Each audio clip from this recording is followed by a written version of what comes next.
Have you ever wondered if demons could be parasites? Not the kind we've been taught to fear, the grand, fiery beasts from the depths of hell, but something smaller, something quieter, something that hides inside, feeding off us from within. You see, when you think about demons, you might picture them with horns, fire, and teeth.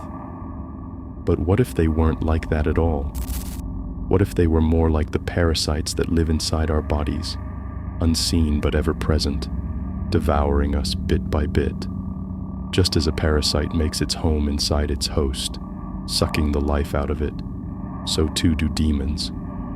They feed on your pain, your fear, your very spirit, and they grow stronger the longer they are allowed to stay hidden within.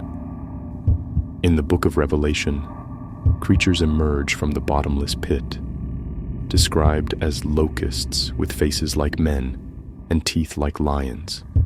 They bring torment and suffering upon the unsealed. But the most dangerous thing about these demons isn't their form. It's how they take hold, how they burrow deep, just like a parasitic worm. You see, demons don't always announce themselves in grand displays of power. No, they come in silence, slipping into your thoughts, your habits, your weaknesses, until they've dug in deep enough that you no longer recognize who you once were. The Lord, in his wisdom, warned his people in Deuteronomy 28 that if they strayed, they would suffer curses. The Lord will strike you with wasting disease, with fever and inflammation, with scorching heat and drought, with blight and mildew, which will plague you until you perish. These aren't mere physical afflictions. This is the very nature of parasitic evil, a slow, insidious drain on life.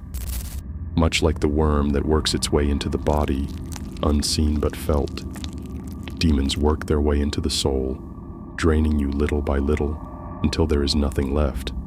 And what did Job say when he was struck by boils, his body covered in sores, worms crawling beneath his skin? My flesh is clothed with worms and dirt.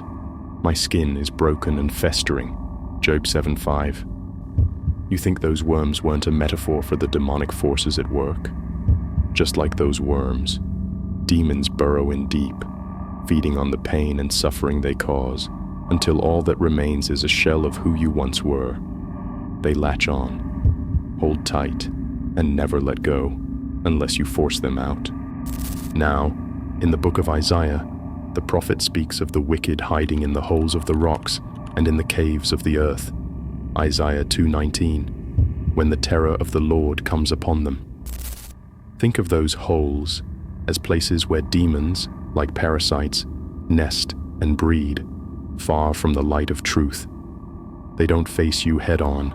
No, they thrive in the shadows, in the cracks of your soul. They hide in the unseen places, waiting for the right moment to strike, just as a parasite waits for the perfect conditions to take root and grow. Demons, like parasites, often start small. It's just a little thought, a fleeting fear, a moment of weakness. But then they grow, don't they? At first they feed on your insecurities. Then they feed on your guilt, your regrets, and your anger. The longer they remain unchecked, the stronger they become.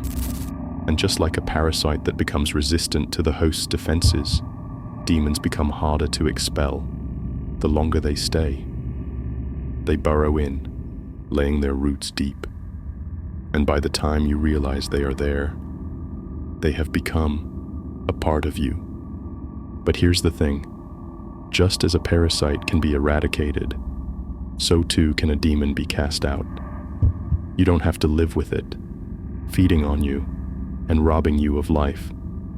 The Lord, in his mercy, has given us the strength to fight back, to tear out the roots of evil before they completely consume us.